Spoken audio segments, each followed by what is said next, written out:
Makna kurikulum dalam pendidikan. Apakah yang dimaksud dengan kurikulum sebenarnya? Kurikulum sering dimaknai sebagai keseluruhan belajar murid. Namun sejatinya kurikulum lebih dari sekedar itu. Kurikulum sejatinya adalah sesuatu yang kompleks dan multidimensional. Kurikulum lebih tepat dimaknai sebagai titik awal sampai titik akhir pengalaman belajar murid. Dan kurikulum itu ibarat dari jantung sebuah pendidikan. Meskipun merupakan sesuatu yang kompleks, ada 4 komponen penting dalam kurikulum yang tidak bisa kita tinggalkan. Yang pertama adalah tujuan, yang kedua adalah konten, yang ketiga adalah metode atau cara, dan yang keempat adalah evaluasi. Barangkali kita pernah mendengar keluhan mengapa kurikulum perlu diubah. Bagaimana bisa kurikulum berlangsung tetap dan tidak berubah, sedangkan zaman, keadaan, dan tantangan yang dihadapi murid-murid kita terus berubah. Kurikulum yang baik adalah kurikulum yang sesuai dengan zamannya. Zaman, keadaan, dan lingkungan melahirkan tantangan masing-masing bagi murid-murid kita. Isu-isu universal seperti perubahan iklim, teknologi digital, media sosial, industri multinasional, dan transformasi budaya harus mampu dijawab oleh dunia pendidikan kita melalui perubahan kurikulumnya. Seperti yang disampaikan oleh Ki Hajar Dewantoro, maksud pendidikan adalah menuntun segala kekuatan kodrat yang ada pada anak-anak agar mereka dapat mencapai keselamatan dan kebahagiaan yang setinggi-tingginya, baik sebagai manusia maupun masyarakat.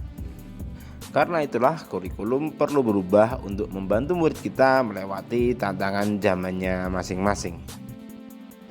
Nah, setelah kita memahami mengapa kurikulum harus berubah, maka sekarang kita akan belajar mengapa kurikulum perlu diadaptasi oleh setiap satuan pendidikan. Kurikulum memang dirancang oleh pemerintah pusat, namun untuk sampai dan terhubung dengan pembelajaran di ruang-ruang kelas, kurikulum operasional satuan pendidikan atau KOSP harus terlebih dulu mengalami penyesuaian. Apa saja penyesuaian dari KOSP? KOSP hendaknya menyesuaikan dengan letak geografis, potensi ekonomi, sosial budaya masyarakat, dan karakteristik murid di lingkungan satuan pendidikan tersebut berada. Setiap satuan pendidikan telah diberikan kewenangan untuk mengembangkan kurikulum satuan pendidikannya sendiri. Artinya kurikulum bersifat dinamis dan menyesuaikan karakteristik satuan pendidikan. Nah, berikut ini adalah komponen operasional satuan pendidikan yang bisa kita gunakan untuk membantu kita dalam melakukan penyesuaian terhadap kurikulum operasional satuan pendidikan. Yang pertama adalah karakteristik satuan pendidikan. Yang kedua, visi, misi, dan tujuan. Yang ketiga, rencana pembelajaran yang mencakup alur tujuan pembelajaran, asesmen, modul ajar, media ajar, juga program prioritas satuan pendidikan. Dan yang terakhir atau yang keempat adalah sistem pendampingan, evaluasi, dan pengembangan profesional. Dengan berikut ini adalah 5 prinsip pengembangan KOSP. Yang pertama, berpusat pada murid. Yang kedua, kontekstual. Yang ketiga, esensial. Yang keempat, akuntabel. Dan yang kelima, melibatkan pemangku kebijakan. Yang terakhir yang akan kita bahas adalah dokumen KOSP. Dokumen KOSP itu sangat dinamis, mengikuti perubahan dan kebutuhan.